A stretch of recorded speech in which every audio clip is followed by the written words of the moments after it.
The steak was still warm when she destroyed my life. We were in the private dining room of the Meridian, a glass-walled restaurant overlooking Elliott Bay, the skyline glowing in the water's reflection. It was supposed to be a celebration. 20 guests, champagne waiting on ice, and the sound of laughter echoing over the soft jazz from the live trio near the bar. Samantha, my wife of 9 years, had chosen her seat across from me, smiling as if nothing was about to change. She wore a navy dress that matched her calm, polished demeanor, the kind of composure that fooled people into thinking everything was fine. It wasn't fine. My name is Evan Parker, and up until that night, I thought I had it all figured out. Regional Director for Blue Horizon Hospitality, managing 15 properties along the West Coast, from Oregon to Northern California. I'd worked my way up for 15 years, building my father's old hotel group into something that finally had national attention. A corner office overlooking the Sound, a team I respected, and a woman I believed was my partner in everything. She came from Vancouver, Samantha Wright, with that effortless Canadian charm that made investors trust her and employees feel seen. She had a teenage son, Owen, from her first marriage. He was 14 now. I'd been there since he was 5, taught him to ride a bike along the Puget waterfront, helped him with homework, paid for his braces. He called me Evan, not Dad. I never pushed it. Love doesn't need titles. It just needs consistency. The dinner was supposed to be about our company's latest acquisition, 3 boutique hotels in Monterey, a deal I'd chased for nearly 2 years. I'd invited our senior partners, a few longtime investors, and my late father's old friend, Charles Reed, who'd flown in from Arizona to celebrate. By 8 p.m., I was halfway through a toast, thanking the team for their commitment, when Samantha stood. The room quieted instinctively. She rested one hand on the back of her chair, her expression bright but rehearsed. "Actually, I have something I'd like to share," she said, her voice cutting clean through the ambient chatter. I paused mid-sentence, thinking she might join the toast, maybe to congratulate me. Charles raised his eyebrows, smiling. Samantha's tone shifted, deliberate, almost clinical. "I've been doing a lot of reflecting lately, and I realized I've been living inauthentically. I've been in a relationship that doesn't align with who I'm becoming." The words struck like an echo that wouldn't fade. Forks stilled, wine glasses hung suspended in midair. She continued, "I've been seeing someone else. His name is Brent. He's helped me understand what real honesty feels like." A murmur rippled through the table. Someone dropped a spoon. Samantha's gaze slid across the room, over me, never quite landing, as she said, "Evan, I'm grateful for what we had, but I need to live my truth. This marriage is over." No anger, no tears, just a public execution delivered under chandeliers. I didn't shout. I didn't question. I just placed my champagne flute on the linen tablecloth, reached into my jacket, and took out my wallet. When the server hesitated by my side, I said evenly, "Separate checks, please." He blinked, unsure if he heard right. "It's fine," I said, sliding my card forward. 30% tip. None of this is your fault." Then I buttoned my jacket, stood, and walked out. Behind me, I heard chairs scrape, and someone, maybe Charles, mutter Samantha's name sharply. But I didn't turn around. In the parking garage, I sat behind the wheel of my car for exactly 3 minutes, long enough to feel the tremor in my hand stop. Then I drove straight to my office, parked in the basement, and took the elevator up to the 15th floor. The lights were off except for the glow from the city outside. I unlocked my office, opened the storage closet, and pulled out 3 cardboard boxes and a laptop bag. I'd packed them 6 months earlier, because when you love someone capable of public betrayal, you learn to prepare in private. You build your exit quietly, like a storm shelter for the day it all collapses. In those boxes, copies of contracts, corporate records, and backup drives of financial data she didn't know existed. Samantha liked to post about authenticity and living your truth. I preferred preparation. From there, I drove 40 miles north to Everett, where a storage unit sat under a name she'd never heard, Evan Hayes. I'd rented it 14 months earlier, paid a year in cash. The place smelled like dust and cold metal. Inside was a duffel bag with clothes, 2 pairs of boots, toiletries, and $46,000 in cash, dividends from a small LLC my father had left me. Samantha never asked about my father's estate. She liked the results, not the details. I changed clothes under the harsh fluorescent light, traded the suit for jeans and a flannel, left my tailored jacket hanging on the hook like the skin of a man who no longer existed. Then I left the Mercedes at a commuter lot in Tacoma, keys tucked into the wheel well, and walked 2 blocks to a different car, a beat-up 2002 Ford F-150, cash purchase, registered to Evan Hayes. It coughed smoke, rattled like a dying animal. Perfect. At a gas station off I-5, I bought a prepaid flip phone and called my attorney, Daniel Cooper, the closest thing I had to a brother. He answered on the 3rd ring, his voice rough with sleep. "This better be good, man. It's 1 a.m. "It's time," I said simply. A pause, then the sound of sheets rustling. "You sure?" "File everything," I told him. "Every document, every clause. No turning back." "You got it." He sighed. "Where you going?" "You don't need to know that," I said. He hesitated, then softened. "You okay?" I looked at my reflection in the side mirror. Same face, but something colder in the eyes. "I will be by dawn." By 4 a.m. I was checked into a roadside motel outside Bellingham under the name Evan Hayes. Wallpaper yellowed, bed creaking under my weight. I stared at the ceiling and thought about Owen. The kid hadn't asked for this. He didn't ask for his mother's vanity, or my silence, or any of it. I typed a text I'd never send. "I'm sorry, kid. You deserved better than all of us." Then deleted it and turned off the phone. The next morning, I brewed motel coffee that tasted like burnt soil and opened my laptop. At 6:23 a.m., Daniel's encrypted email came through. Documents filed, clocks ticking. That meant Samantha would find out by noon, and by then, I'd already be gone. By the time the rain started to fall over Puget Sound, I was already miles away from the life I used to recognize. At 9 a.m., Samantha would have walked into our kitchen, expecting me home, expecting, perhaps, a confrontation. By noon, she'd open her email, find that all access to the company accounts had been revoked. By 2 p.m., her world would start collapsing, one login at a time. The prenup clause my father insisted on, that she'd laughed off as old-fashioned paranoia, would activate automatically once infidelity was confirmed. The bank accounts, the joint investments, the house deed, all reverted under my control pending dissolution. She'd signed that paper on a sunny day in Vancouver, all smiles and confidence. "I'd never cheat, Evan. This is just business," she'd said. And that's exactly how it ended. Just business. In a motel off the highway, I sat by the window with a cup of instant coffee, watching the rain blur the parking lot lights. I opened the letter from my father again, the one I'd found in his old safety deposit box 2 years earlier. The paper had yellowed, the ink had bled at the edges. "Evan, if you're reading this, something's gone wrong. Probably not business.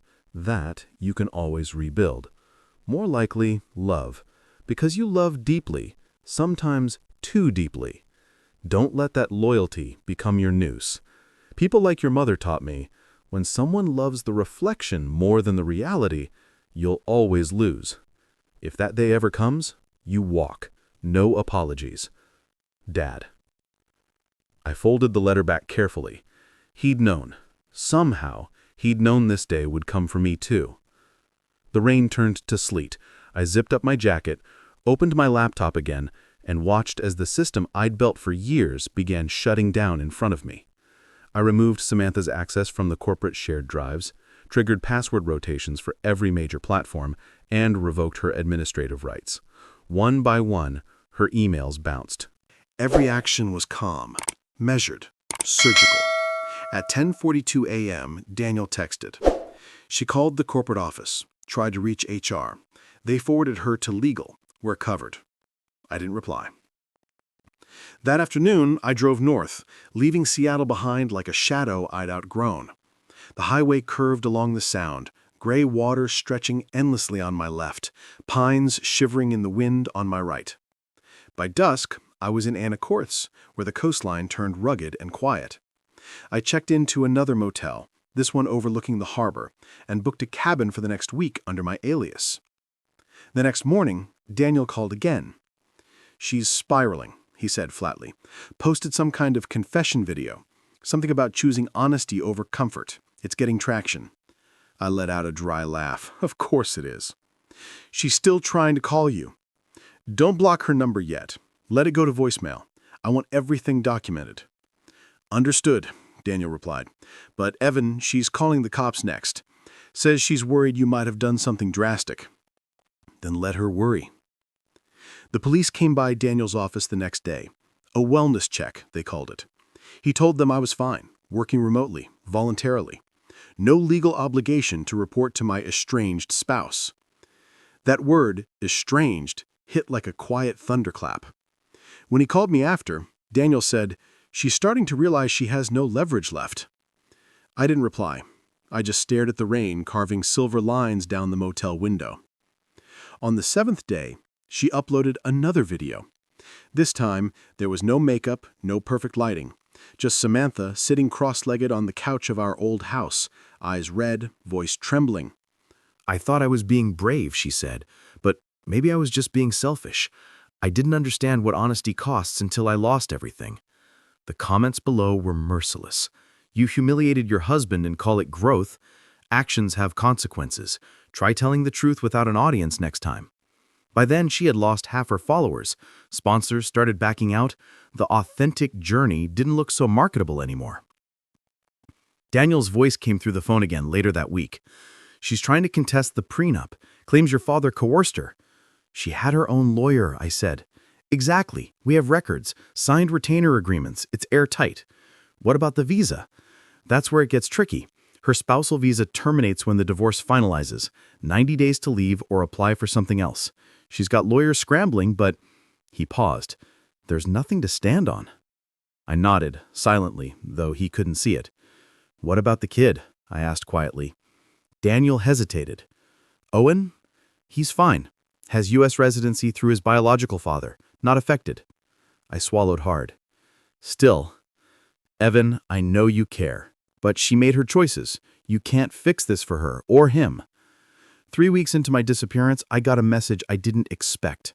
Not on email, not on the phone, but through a Discord account I hadn't touched in years.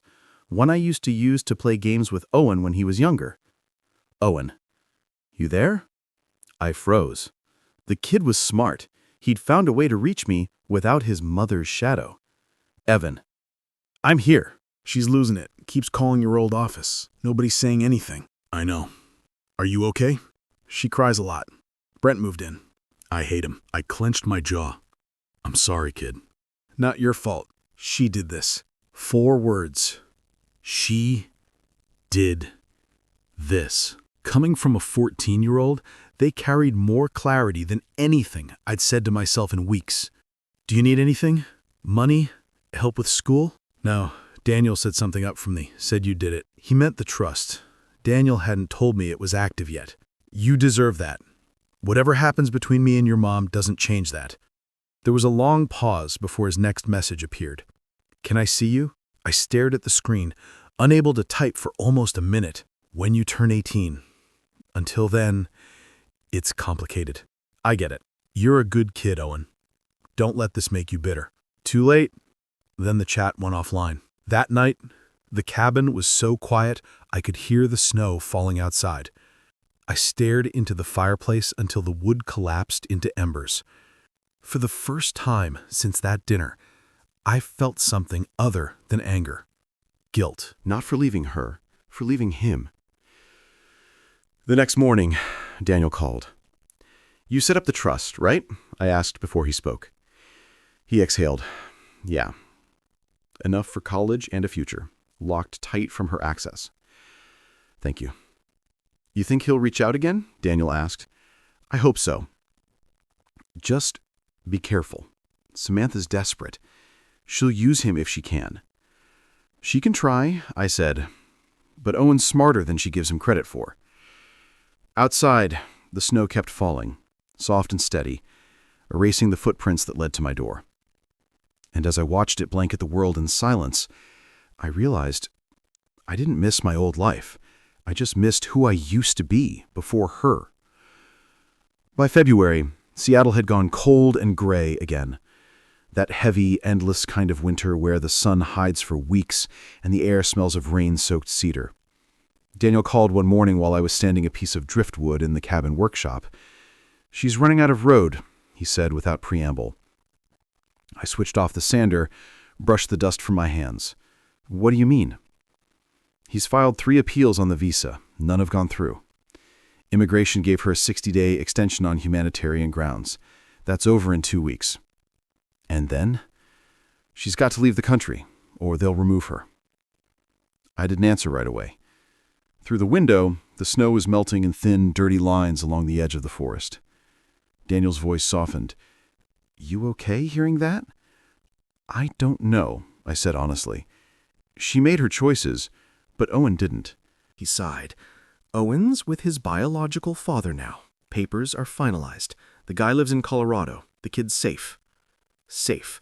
That word sat heavy in my chest, a strange kind of comfort and ache at the same time. That evening, I opened the laptop and checked the anonymous email address Daniel used for updates.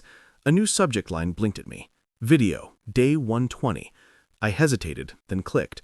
Samantha sat in what looked like her sister's guest room, the floral wallpaper behind her.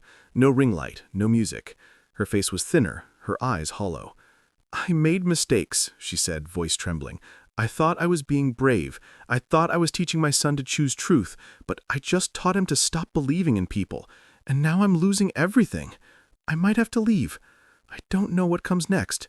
She wiped her eyes, looked straight at the camera.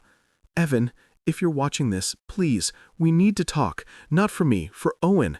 He needs stability. I know I don't deserve anything from you, but he does. I closed the laptop. I didn't need to see the comments. I could imagine them. They'd stopped calling her brave weeks ago. That night, Daniel called again. She's trying to bait you. Don't take it. I won't. She's desperate, Evan. If she reaches out directly, I'll let her words die in my inbox. You sure you can do that? I thought about Owen's message. Too late. Yeah, I can do that. Weeks passed. The snow melted into rain again, the kind that came sideways off the Sound and soaked everything in its path. I started walking the beach every morning. Collecting driftwood had become my therapy. Twisted pieces shaped by time and salt, each one scarred, yet beautiful. A man named Bill Harrow, a retired carpenter who lived 2 cabins down, started teaching me how to shape them into sculptures. He was the kind of man who talked little and noticed everything. Funny thing about driftwood, he said one morning, setting a weathered piece onto the workbench. It's been broken 100 times before you find it. That's what makes it interesting. Untouched wood's just furniture waiting to happen. The broken stuff's got stories. I smiled faintly. Guess that's true for people too. Bill grunted, nodding toward me. Seems like it. By spring, my hands were calloused, my beard longer, my reflection unfamiliar. But the man in the mirror looked solid again. Someone rebuilt, not ruined. Daniel called one afternoon while I was varnishing a sculpture shaped like ocean waves. It's over, he said. What is? Her case. The immigration board denied the final appeal. She's going back to Vancouver. I waited for something. Satisfaction, relief, anger, but felt nothing but quiet fatigue. What about Owen? I asked. Still in Colorado with his dad. I sent him the paperwork for the trust fund. He knows it's from you. Good, I said softly. You really don't want to talk to her? Daniel pressed. There's nothing left to say. 3 years passed that way. Slow, deliberate, peaceful. I bought the cabin outright under the name Evan Hayes. No paper trail leading to the old life. Sold the hotels through Daniel's network and invested part of the money in local projects, an art co-op, a marine conservation grant, a scholarship under my father's name. I built a small workshop next to the cabin. Tourists started buying my sculptures at local galleries. One summer, a writer from a Pacific Northwest magazine found my work in a shop in Port Townsend and asked to do an interview. The article ran with photos of my studio and the caption, "The Man Who Builds Beauty from What's Been Broken." It was meant as poetry. It turned out to be a breadcrumb. 8 months later, she found me. The beach was empty that morning, gulls gliding low over the tide.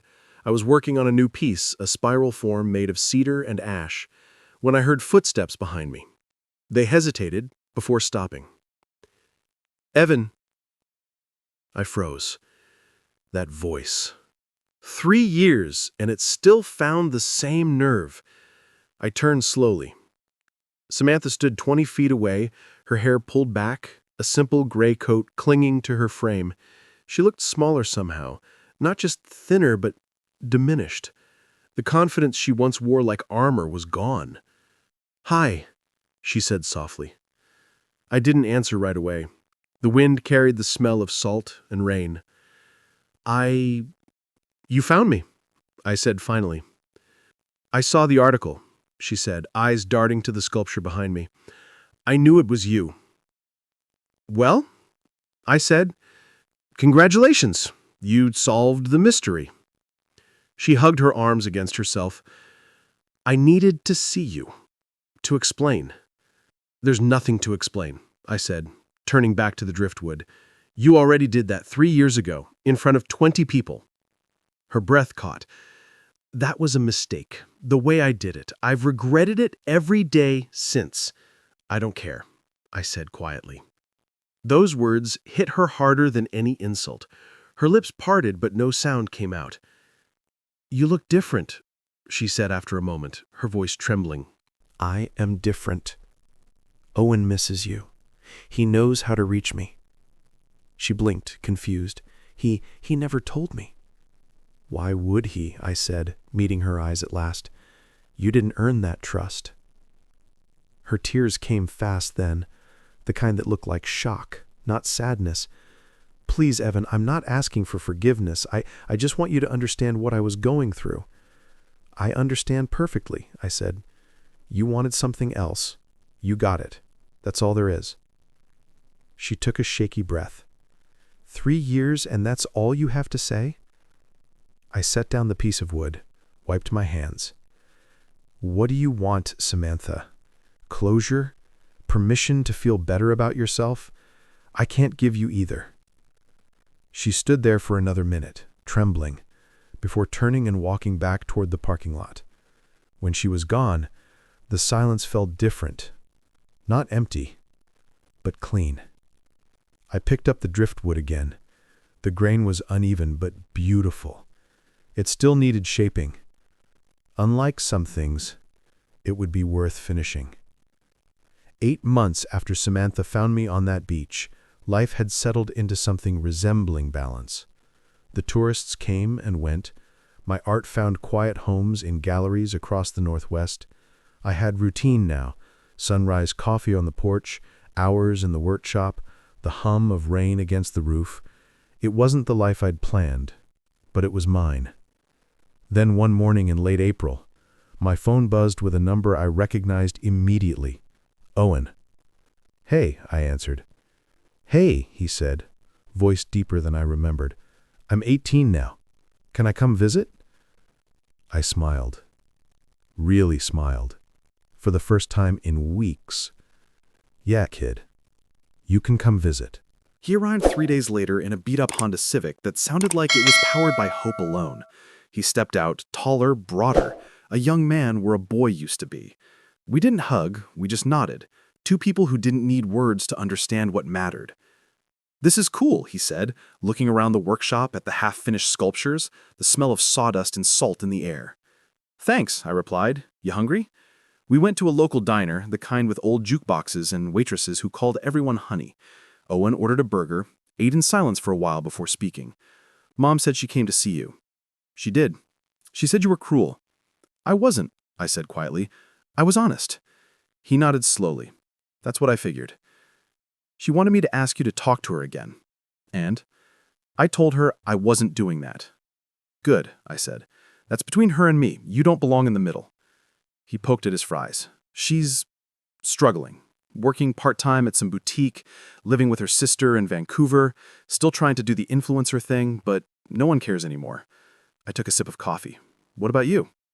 "I'm okay," he said. "My dad's fine. We don't talk much, but he lets me do my thing. I got accepted to RISD, Rhode Island School of Design, full scholarship, plus the trust you set up." I couldn't help but smile. "That's incredible, Owen." He shrugged, but there was pride in his eyes.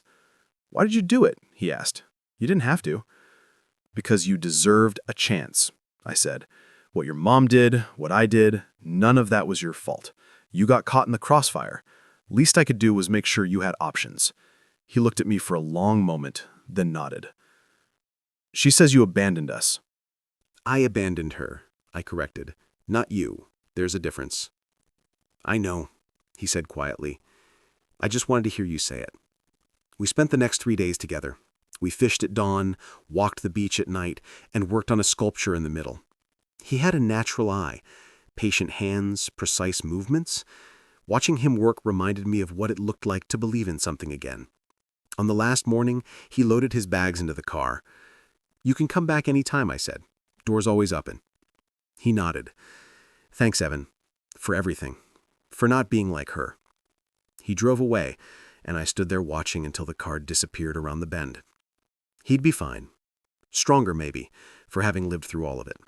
Some kids forge their own stability from chaos. He was one of them. A year later, Daniel emailed me with the subject line, "She's gone." Samantha had remarried, a tech entrepreneur from Vancouver she'd met through a wellness retreat. She'd signed papers relinquishing all future claims to my estate, the hotels, everything. I agreed not to pursue her for the legal fees she still owed. Daniel's final line read, "She wanted closure. I figured you'd want to know it's finally done."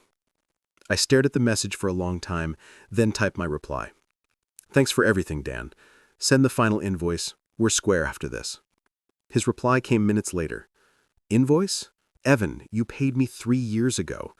Everything since then has been friendship." I smiled at that. Some people show up when the fire starts. The rare ones stay long after the ashes cool. Life went on quietly. I bought the plot of land next to my cabin and built a larger studio, proper tools, better lighting. Started teaching woodworking at a local youth center. Turns out I was good at it. Owen visited twice a year, sometimes announced, sometimes not. He graduated with honors, got a job in Providence, still sent photos of his work. He was confident now, grounded, whole. One afternoon, as we were carving side by side, he asked the question I'd been expecting for years. "Do you regret it?" I set down my chisel. Regret what? Walking away? I thought about it. The hotel boardrooms, the sleepless nights, the betrayal that once defined me. "No," I said finally. "I regret that it had to happen. I regret that you got caught in the middle. But I don't regret leaving. Staying would have destroyed me." Owen nodded, eyes steady. "She asks about you sometimes. Wants to know if you're happy." "What do you tell her?" I asked. "That you're building things," he said with a small grin, "and that you're good at it.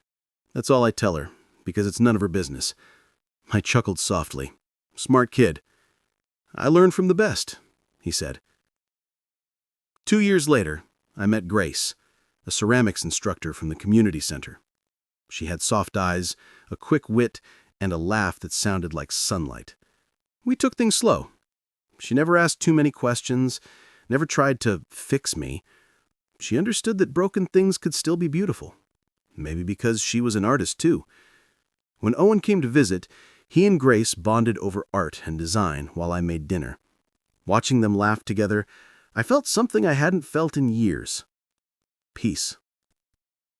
That night, after Grace left and the house grew still, I sat on the porch, beer in hand, watching the stars shimmer through a veil of clouds. I thought about the man I used to be. The one standing in that restaurant 300 miles and 5 years away, watching his life implode. And I thought about the man I'd become. The one who learned that you don't always win by fighting. Sometimes you win by walking away and rebuilding in silence. People talk about revenge like it's a victory. It isn't. Revenge ties you to the past. Rebuilding frees you from it. Samantha had her awakening. I had mine. Different paths, different outcomes, both earned. I glanced toward the workshop, half lit by moonlight. Rows of sculptures carved from driftwood, each one once broken, now whole again. That's what I'd become too, a man rebuilt. And for the first time, I wasn't surviving, I was living. If this story moved you, if it reminded you that healing isn't found in revenge but in rebuilding, subscribe, share, and comment, rebuild. Because sometimes walking away isn't weakness, it's the beginning of strength. And the only real victory is peace.